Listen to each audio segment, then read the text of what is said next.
Republican debate last night, Tucker Carlson, Donald Trump made Fox News, Tucker, and Trump to the media big middle fingers. Boom, gone, done. You guys are worthless. The sea has officially changed. We're waiting for this for 20 years, quite honestly, for the sea to change. Most people don't even know that Democrats held office, really controlled all of government, except the presidency, kind of back and forth. Since like the 50s, 60s, Democrats controlled everything.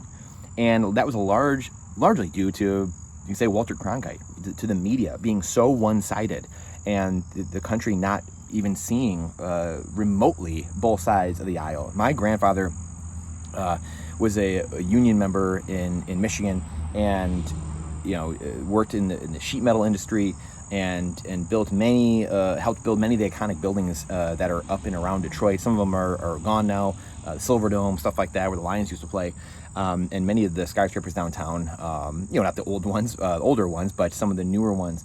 And he even said, I remember him 15, 17 years ago saying, we didn't know any different. I mean, you just kind of believed what the news was telling you. We had no reason not to believe it, and that was this generation too, right? The handshake generation, they trusted people. And that was weaponized against, people at the top, people that with money and that wanted power and wanted to control human beings, knew that. And they used the good-naturedness of people and weaponized that against them and took advantage of people for a long time. And then they woke up in the 2008 election and they completely flipped, and they were modern-day Democrats at the time, and now they were the biggest, staunchest conservatives or constitutionalists I've ever seen over the last 15 years. And it was all because they finally saw what would happen to Hillary Clinton. She was being coordinated, and then all of a sudden Obama came in, and just the media just all of a sudden, boom, no, this is our guy, and just railroaded Hillary. And they just woke up ever since that moment. So everyone has their own moment, everyone has their own time that they kind of wake up and see what's going on. And it's like 100% humidity in 95 degrees right now. Just worked out earlier, so pardon the sweating, but just some really important things going on. The Republican debate last night, it's worthless. Let's be honest. The reason I started in politics for the first 12 years of my life, 2012, being in school, high school, being in political science, wanting to go into politics, be a politician, all this stuff, a historian, and do all these things. And the 2008 election and 12 election, and then in there, 2009-10, when the Obamacare was rammed down everyone's throats, the Occupy Wall Street movement, the Tea Party, that completely changed my world. And I started to see the Uniparty and realize that they're both on the same team. The bailout started, both sides of the aisle did it. Bush started it. Obama came in and finished the job. And that's where I realized, oh my gosh, they're on the same team. There's someone, or there's someone behind all this that we're not controlling anything. There's people way beyond this that we need to control. And it had to do with two things, right? One was people at the top. There's people at the top that are mass formation psychosis, everyone, right, through media. There's only a handful of people that control all the media organizations in the world. But it also is at the bottom level too. If you're not involved in politics at your local level and you have no idea what's going on, that is the problem, right? Politics is local. Really everything in life is local. Community is local, everything. Real estate's local.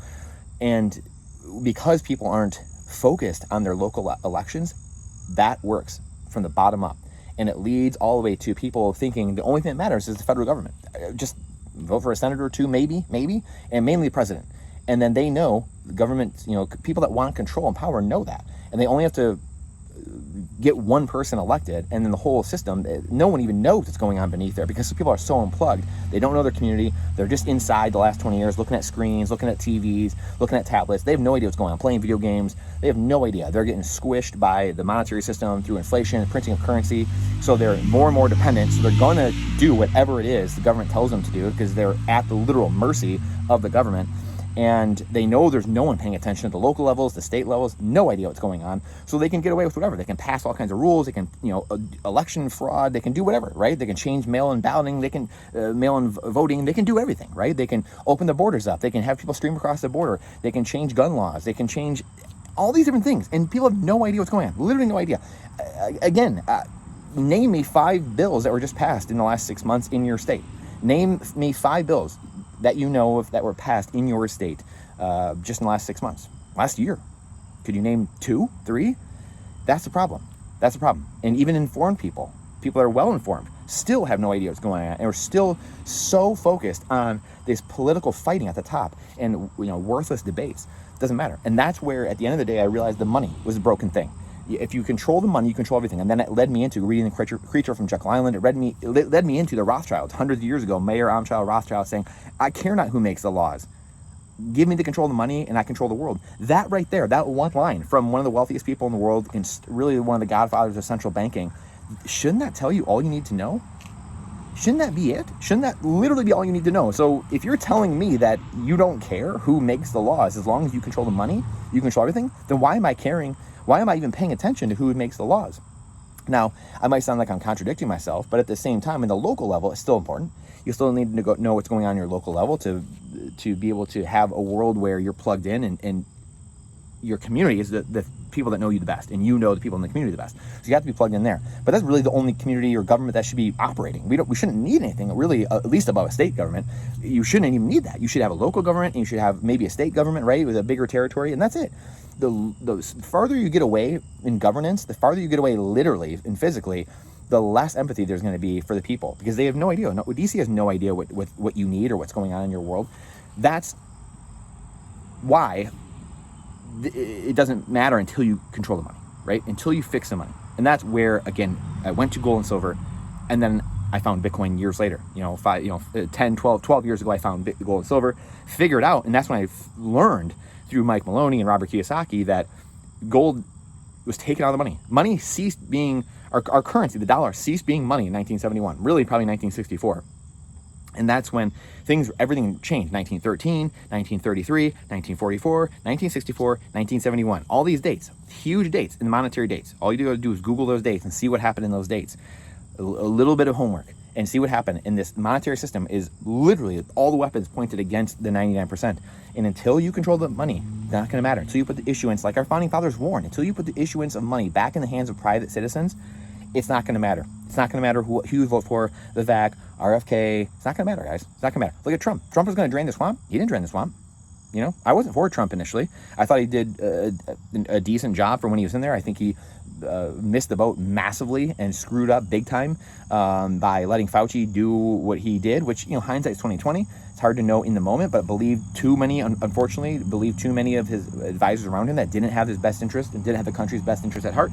Also didn't free Ross or Snowden or Assange, and massive misses. So it doesn't matter. But so my point is, he didn't drain the swamp, right? He didn't drain the swamp. Someone said the other day, he unplugged the drain though. And I think that's what he did the best. The best thing Trump ever did was getting elected, breaking the minds of so many people, echo chambers, breaking the media apart. That was the thing. And now we've really kind of seen it. He kind of came full circle with Tucker last night, and really they broke Fox News. They broke the media last night, showing them we're bigger than you two, and it doesn't matter.